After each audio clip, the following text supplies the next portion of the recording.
Complete loss of spaciousness, inner spaciousness, is the unawakened state.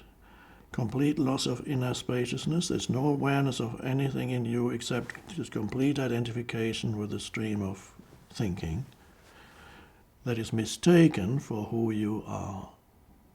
And that's the ego.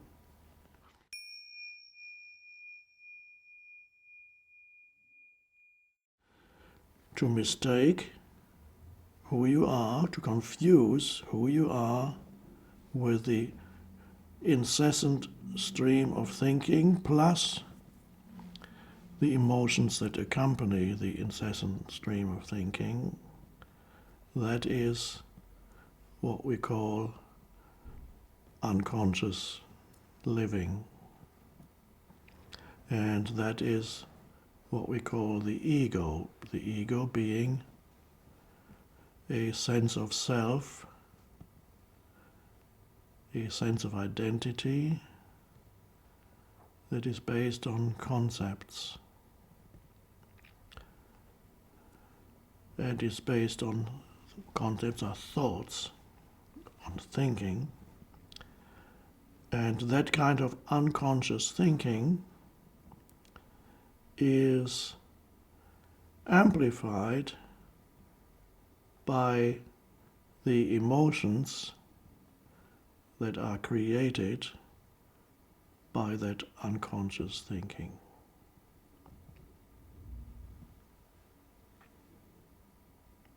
So you believe in every thought that comes into your head,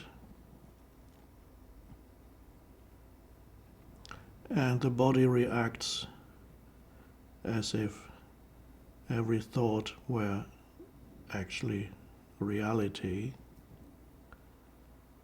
doesn't realize that it's just a thought.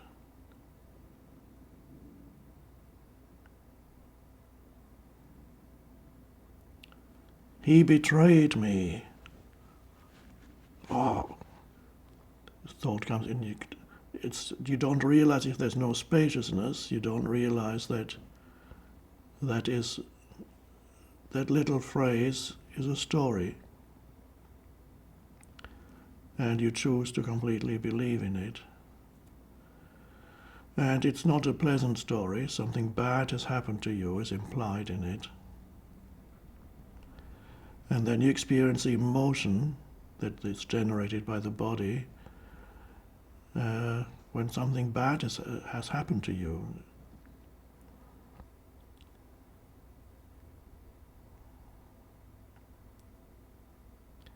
So there are events and there are narratives.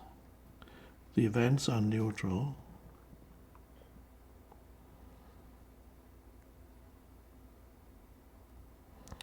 The narrative is the interpretation.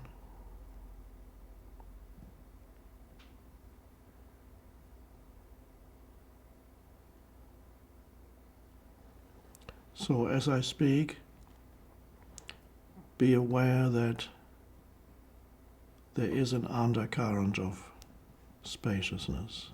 And the moment you become aware of it, that spaciousness is not just in me, the moment you become aware of it, it's also in you. It opens up in you. And that's how true spiritual teaching happens, in which all conceptual explanations are secondary, and the primary spiritual teaching is you become receptive to the state of consciousness of the teacher. And the teacher is doesn't have an identity that is teacher. The teacher is a temporary function. I am a teacher at this moment. Spiritual teacher. But that's not my identity. It's just if I believe that that my true identity is a spiritual teacher, I would be lost. I would be lost in ego. I would be lost in a conceptual sense of self. It's only a function. So when I say be receptive and open to the one could almost say, transmission that comes when you listen to a spiritual teacher. And spiritual teacher is a function, not an identity. It's only a function while the teaching happens. When I walk away from here, I'm no longer a spiritual teacher, because the function has come to an end.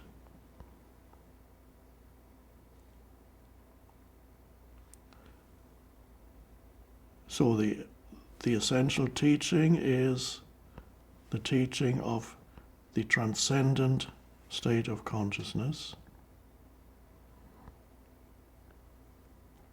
which is a state of inner stillness or spaciousness. And I will be reminding you frequently of this, even while I speak about certain things, such as the obstacles that can arise as you begin to awaken, the ego's tendency to want to sabotage the arising presence. These things can be very helpful to know. In fact, it's important to know these things so that you don't get deceived and hypnotized again by the conceptual mind.